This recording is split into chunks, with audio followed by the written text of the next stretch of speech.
السلام عليكم. بسم الله والصلاة والسلام على رسول الله.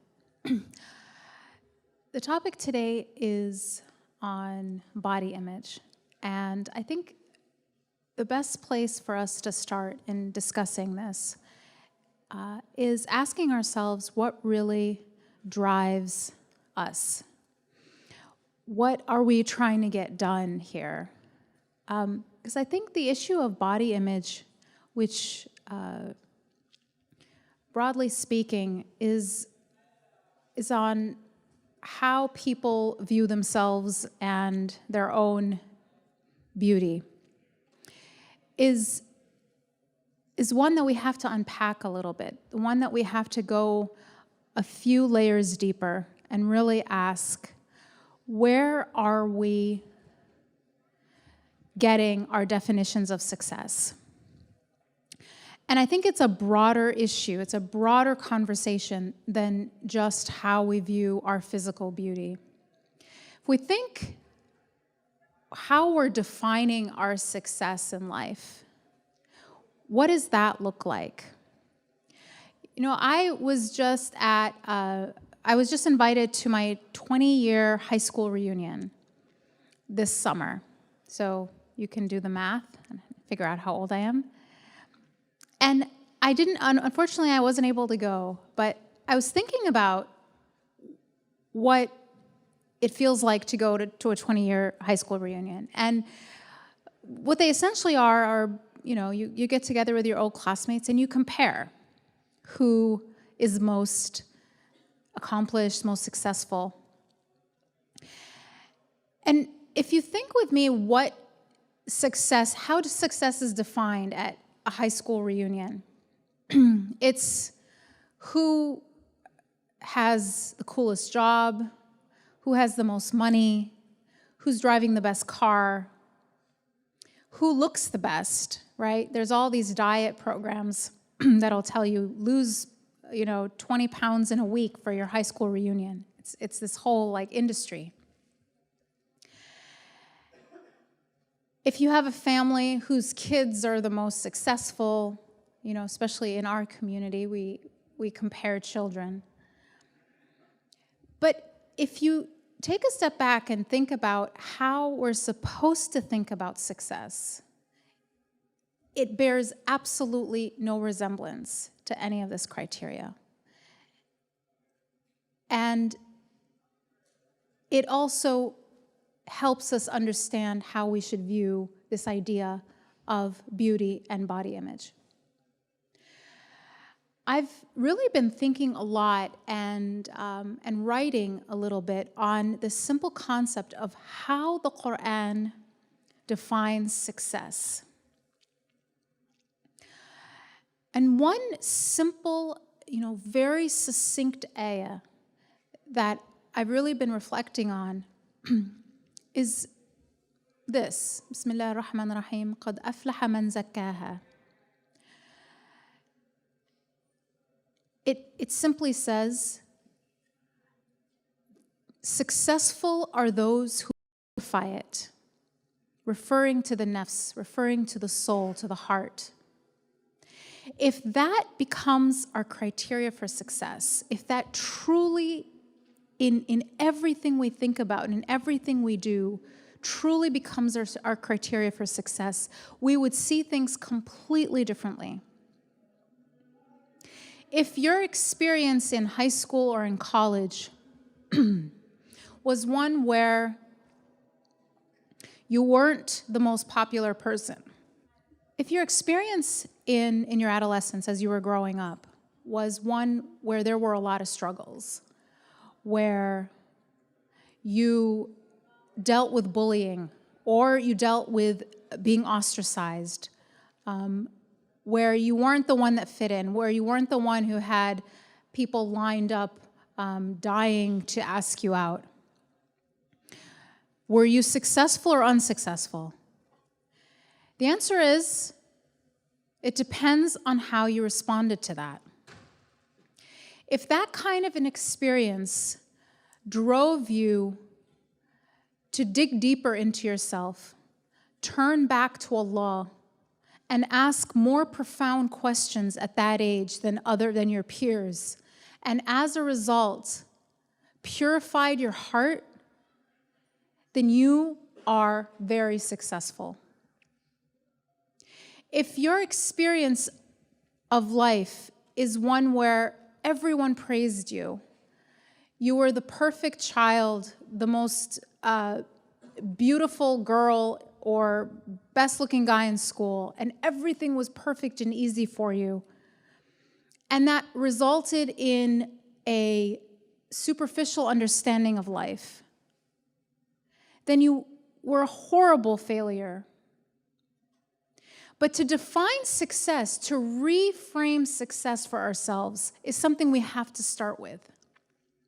Because once we do that, the issue of beauty and body image becomes much easier to talk about.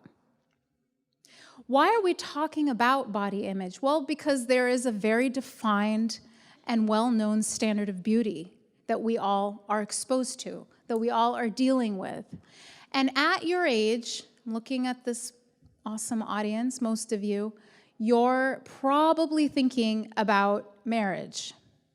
Anyone here had that thought maybe run into their mind once or twice last year, perhaps a few times? Okay, one honest person in the audience, alhamdulillah. And within that conversation about finding a spouse, which I guess there's going to be an entire session on tonight, that issue of body image becomes really important. People are equating perhaps their entire life's happiness with what they look like right now. And they're really worried about it, especially women. But if we reframe that entire paradigm, if we reframe that entire way of looking at things to a Quranic view of the world, our mind would shift to different worries. We would ask ourselves different questions. It wouldn't be how do I look today, but what do I look like on the inside? And this sounds so cliche. I feel like I'm saying these things and they sound like incredibly theoretical. But I'm actually talking from personal experience. I'm talking from real life observations and personal experience. This isn't just, an ISNA lecture template that we're all reading from.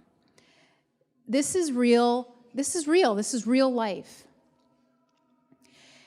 Your success in life is based on the purification that you undergo of your heart in your life. It's not based on who you end up marrying, who your kids are, what they look like, how much money you're making, if you have the big 5-room house in the suburbs or the awesome car. Even if your life ends up that picture-perfect high school reunion poster child that everybody's jealous of, and that lifestyle ends up lulling you into apathy, then you haven't been successful.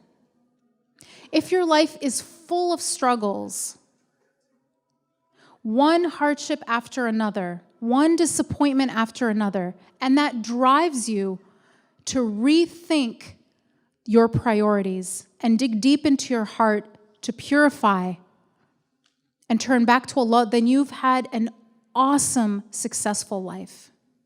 قَدْ أَفْلَحَ مَنْ زَكَّاهَا. If we talk specifically about body image, I want to tell you a couple things that you should just keep in mind. What you see in magazines is fiction. It's literally fiction. You can go online and actually see videos of what they do to pictures of models. Now, these are models. These are people who get paid to look perfect, but they're never perfect enough. They take pictures of women who are already way thinner than their healthy weight should be, and then take off another 3 to 4 inches from their waist. Increase the length of their neck.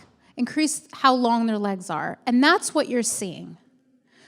So what you're seeing is a deformed human being, not a beautiful woman. But when we're so exposed to these pictures, we start to think that that's how we're supposed to look. And it's no wonder that most people have problems with their body image. So that's the first thing you should keep in mind, is what you're seeing is actually fiction. And I'd say that to both men and women. We need to completely change our expectations of what real beauty is.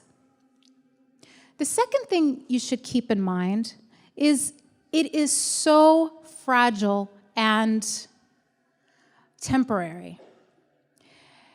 From personal experience and from research, that beauty that you might be marrying you're going to be indifferent to it in like a week.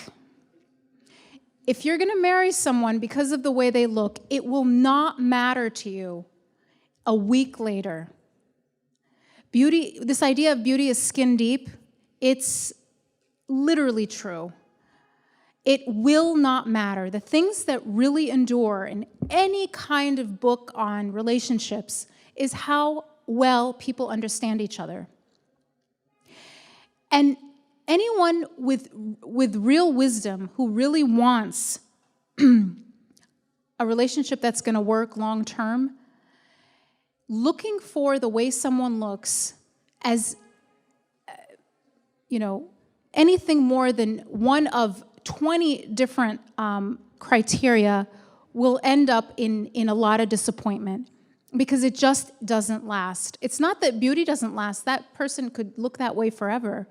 But the importance of that, you will not last. You will simply not notice it after a while. And it's very easy to, and I'll give you just very concrete proof of that if it doesn't seem like it's true. I'm always blown away by the beautiful women in Hollywood whose husbands cheat on them. It's like every single one. It's like you're married to her, and that's sort of like not enough for you. I'm always astounded by it, but this is why. It's completely a temporary point of interest. Without that deeper bond, it just doesn't matter. So I only have a minute left, and I want to end with this emphasis on redefining what it means to be successful, both in our lives and in our relationships. Thank you.